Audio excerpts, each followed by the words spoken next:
Let's go to the puzzle 1 move 1. 1. D takes c6. White starts by capturing the pawn on c6. This isn't just a simple trade. It serves two critical tactical functions. First, it opens up the d-file and removes black's defensive pawn structure guarding the center.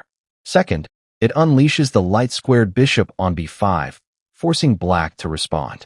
Move 1, black's reply 1, b takes c6. Black takes back with the b-pawn to eliminate the immediate threat on c6 and maintain pawn balance.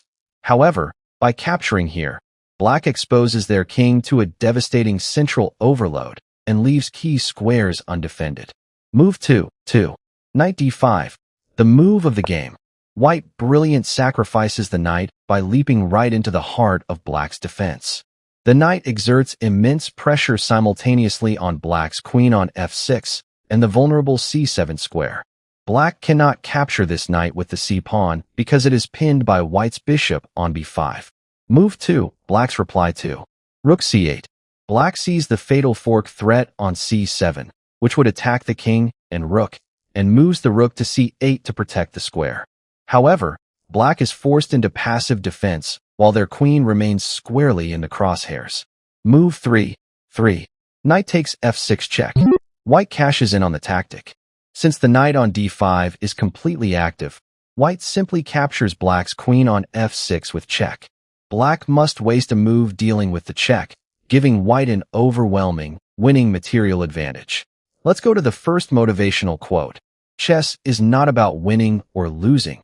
It's about learning, growing, and becoming a better version of yourself every single day. Garry Kasparov move on second puzzle. OK. Welcome to the Night Gambit TV. Today, we're breaking down a sharp, high-tempo tactical sequence from a live puzzle position that shows why dynamic piece activity beats material greed every single time. Let's walk through every single move step by step. Initial setup and opening move. Starting from our position, black's queen on e5 and knight on d4 are dangerously close to white's center. White strikes first with a tactical counterpunch. 1. Bishop f4. White develops the bishop with a direct, aggressive attack on black's queen. At first glance, this looks like a huge blunder because black's knight on d4 can jump directly to c2 with a deadly royal fork targeting white's king and rook on a1. But white isn't missing this. They are deliberately walking into it to gain dynamic compensation. 1. Knight takes c2 check. Black takes the bait. The knight snaps up the c2 pawn, delivering a check to white's king and threatening the a1 rook. Black feels completely in control here, expecting white to scramble the king to safety. 2. Queen takes c2. White plays the cold-blooded counter-sacrifice. Instead of running away with the king, white flat-out trades the queen for the knight. White gladly hands over top material to dismantle black's entire defensive structure. 2. Bishop takes c2. Black has no choice but to capture white's queen back using the bishop on f5. Black takes the queen, thinking they've won massive material, but their pieces are suddenly completely out of coordination. 3. Bishop takes e5.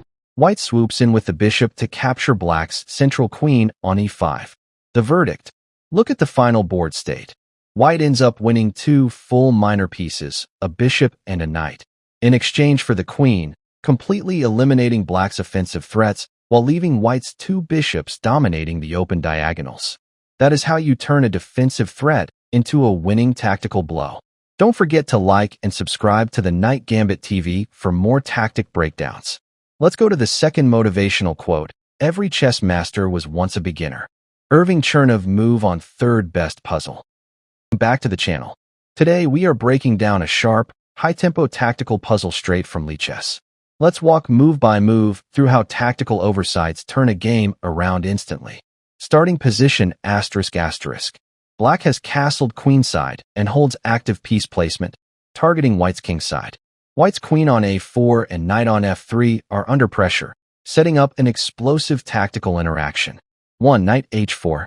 White's aggressive counterattack. White decides to strike back immediately by lunging with 1. Knight h4.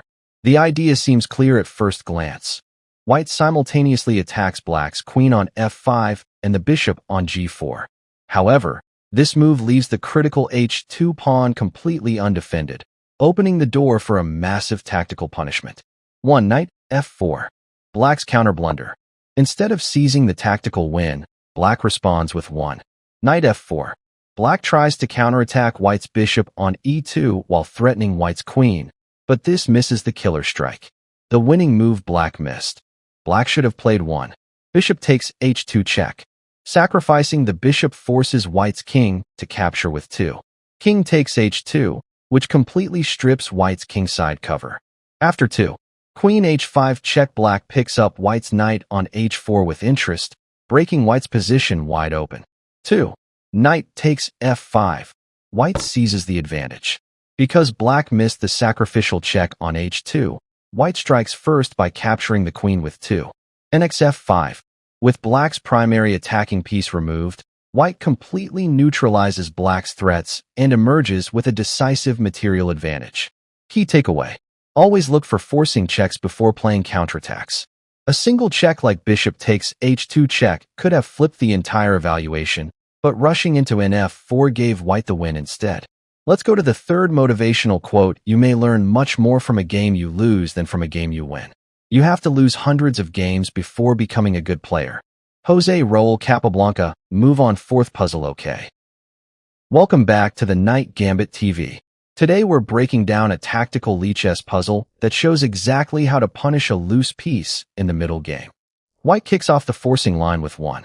Bishop takes d6. This is a clean exchange trading off Black's active dark-squared bishop. Black has no choice but to respond with 1. Queen takes d6. Bringing the queen right to the center of the board to maintain material parity. But this puts the queen directly in White's sights. Visual, move 2. d5 arrow showing the pawn push to d5, attacking both the knight and bishop. Host. Next up comes the key pawn push, 2 d5. White strikes at the heart of Black's setup. This move creates a classic fork, simultaneously attacking the knight on c6 and the light-squared bishop on e6. Black's center is under heavy pressure, forcing immediate defensive action. Host. Black tries to resolve the tension with 2. Bishop takes d5, using the bishop to capture the pawn and neutralize the fork. However, this leaves the bishop completely unprotected on the d5 square. White immediately capitalizes with 3. Q-queen takes d5. The queen captures the undefended bishop, winning a piece outright and securing a clear material advantage. A precise tactical sequence that turns center control into a winning position. That's how you spot undefended tactics. Don't forget to hit like, subscribe, and ring the bell for more daily chess breakdowns on the Knight Gambit TV. Let's go to the fourth best motivational quote. When you see a good move, look for a better one. Emmanuel Lasker, move on. Last and most powerful puzzle. Welcome back to the Knight Gambit TV. Let's break down this tactical puzzle step by step. Here is the setup.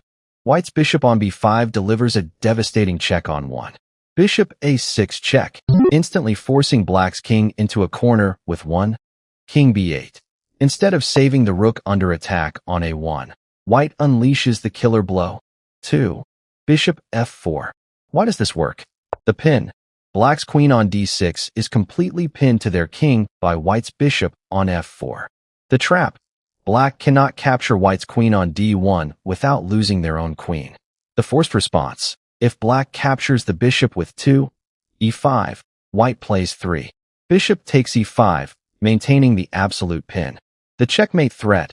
Black's king is totally suffocated. By sacrificing the bishop, White distracts or removes defenders from the light squares, clearing a path for a swift checkmate, often by bringing the queen to d7 or playing c7 checkmate. White completely ignores Black's knight fork on c2 and sacrifices heavy material to force a winning attack. In chess, king's safety and initiative always beat material. Hit that subscribe button for more quick tactics on the Knight Gambit TV.